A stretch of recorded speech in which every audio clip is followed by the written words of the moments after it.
देखिए जी, पहले तो ये अपने दिमाग का कीड़ा निकाल लें कि जो ये पब्लिक के अंदर मशहूर है ना कि जो भी मालो दौलत आपको बगैर मेहनत के हासिल हो जाए वो हराम है, तो ये बिल्कुल मिथ है, इसकी कोई असल नहीं है। वरना आप पहला इल्मुल कलाम फक्की वाला जवाब एंटी वैनम ले लें कि कुछ अरसा पहले ही 60-70 हज़ार रुपये तोला था सोना, चंद महीनों में वो 1.25 लाख तक पहुंच गया, अभी भी 1 लाख से ऊपर ही है। तो मेरे भाई, बैठे बैठाए लोगों को मिलियंस ऑफ रुपीस का नफा हुआ है। जिसके पास 50 तोले सोना है, 100 तोले सोना है, तो बगैर मेहनत के, मेहनत क्या, कुछ भी नहीं करना पड़ा उनको।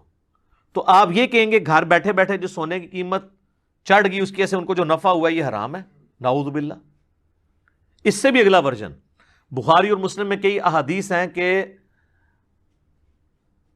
सहाबा किराम अलैहिम रिदवान अपनी जमीनों को किराए पे दिया करते थे यहूदियों को। मेहनत यहूदियों की होती थी और जब नफा होता था तो वो परसेंटेज आपस में तकसीम करते थे। ये स्लीपिंग पार्टनर का जो कॉन्सेप्ट है, मुदारबा जिसे कहते हैं, मुदारबा में क्या होता है, इन्वेस्टमेंट एक बंदे की होती है, मेहनत दूसरे की। अलबत्ता उसमें याद रखिएगा कि अगर मुदारबा वाला केस है ना, तो जब नुकसान होगा ना, तो नुकसान सारा उसने बर्दाश्त करना है जिसकी इन्वेस्टमेंट है। जिसने मेहनत की है ना, उसने नुकसान नहीं फिर बर्दाश्त करना। वो कहते हैं नुकसान हुआ तो आधा आधा ना, नुकसान हुआ तो पूरा उसका जिसके पैसे हैं। वजह यह है कि बेचारा जिसने मेहनत की उसके पल्ले तो पहले ही कुछ नहीं है, आप नुकसान भी उस पर डालेंगे। दूसरा, उस बेचारे की मेहनत जाया हुई है, आपका माल जाया हुआ है। अगर मैंने जमीन किसी को किराए पे दी कि यहां पे तुम फसल उगाओ, फसल बर्बाद हो गई, तो अब उसका जो नुकसान है वो सारा मैंने बर्दाश्त करना है। उगाने वाले की मेहनत जाया हुई, मेरा माल जाया हुआ। उस बेचारे की मेहनत भी गई, उल्टा आप उसके ऊपर पेनल्टी भी डालें, तो ये तो जुल्म का निजाम है।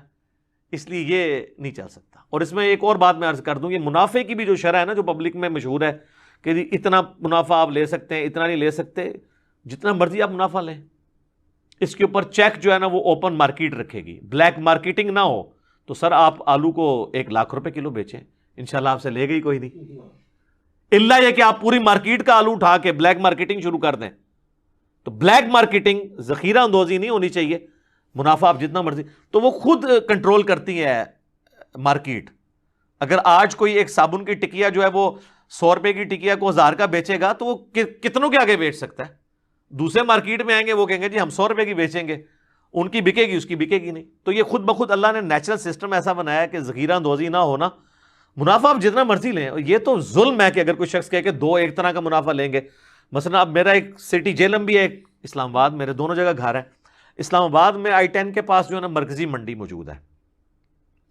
मंडी से आप आलू उठाते हैं सपोज 20 रुपए किलो, और वो आलू आप I-10 मरकज में पास जाके 40 रुपए किलो बेच लेंगे, क्योंकि I-10 मरकज के अंदर दुकान का एवरेज किराया 20,000 25,000 रुपये है।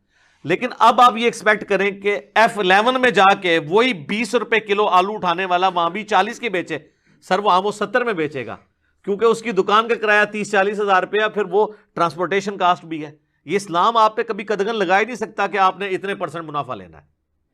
हाँ, बाकी जो रिटेल की कीमत है और थोक वाली कीमत का और परचून की कीमत का जो पूरे मुल्क में सप्लाई मेन कंपनियां करती हैं, वो तो ठीक है कि एक घी के डब्बे की कराची में जो कीमत है पेशावर में वही होगी। इसकी वजह है कि वो ट्रांसपोर्टेशन कास्ट कंपनी बर्दाश्त कर रही होती है, वो तो आप रेट ऊपर नीचे नहीं कर सकते, ये ज़हन में रखिएगा, वो तो जुर्म है, इसलिए उसकी कीमत उसके ऊपर लिखी हुई होती है। तो गवर्नमेंट जो चीज़ें कंट्रोल कर रही होती है वो अपनी जगह। अब ये रह गया फॉरेक्स ट्रेडिंग का। ये बेसिकली वर्ड है फॉरेन एक्सचेंज ट्रेडिंग, यानी जो दूसरे मुल्क की जो करेंसी है उसकी एक्सचेंज की तिजारत।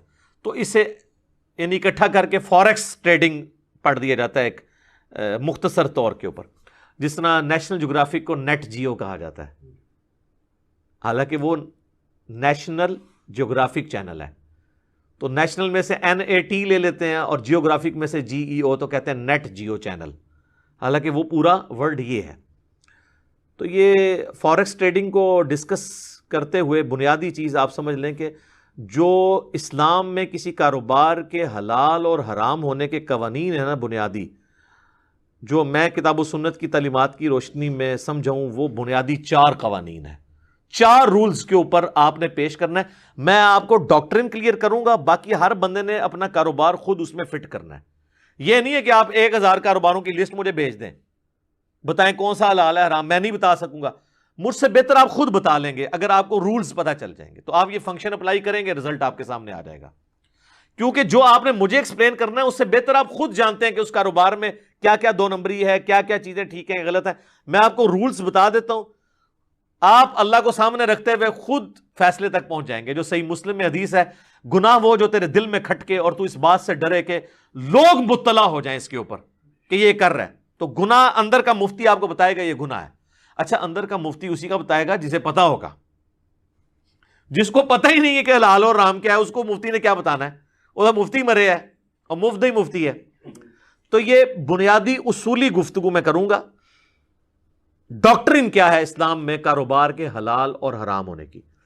पहला रूल यह है कि आप जो कारोबार कर रहे हैं वो हलाल प्रोडक्ट का कारोबार होना चाहिए।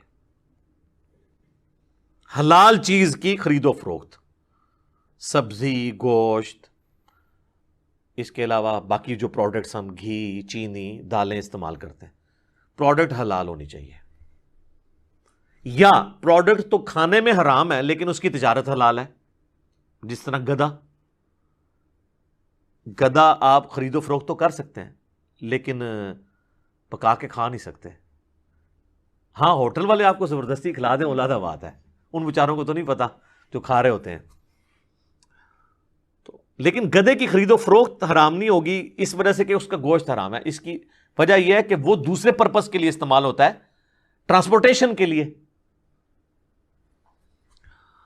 तो उस एतबार से ये इस पे फतवा नहीं लगेगा। अलबत्ता अगर कोई शराब की खरीदो फरोख्त करता है तो कितनी हदीस हैं बुखारी मुस्लिम में, तिरमिजी में डिटेल के साथ, तो वो तो 10 चीजें गिनवाई गई हैं। शराब उठाने वाला, ले जाने वाला, लोड करने वाला, अनलोड करने वाला, बेचने वाला, खरीदने वाला, सब पे नबी इस्लाम ने एक एक का नाम लेके लानत फरमाई है।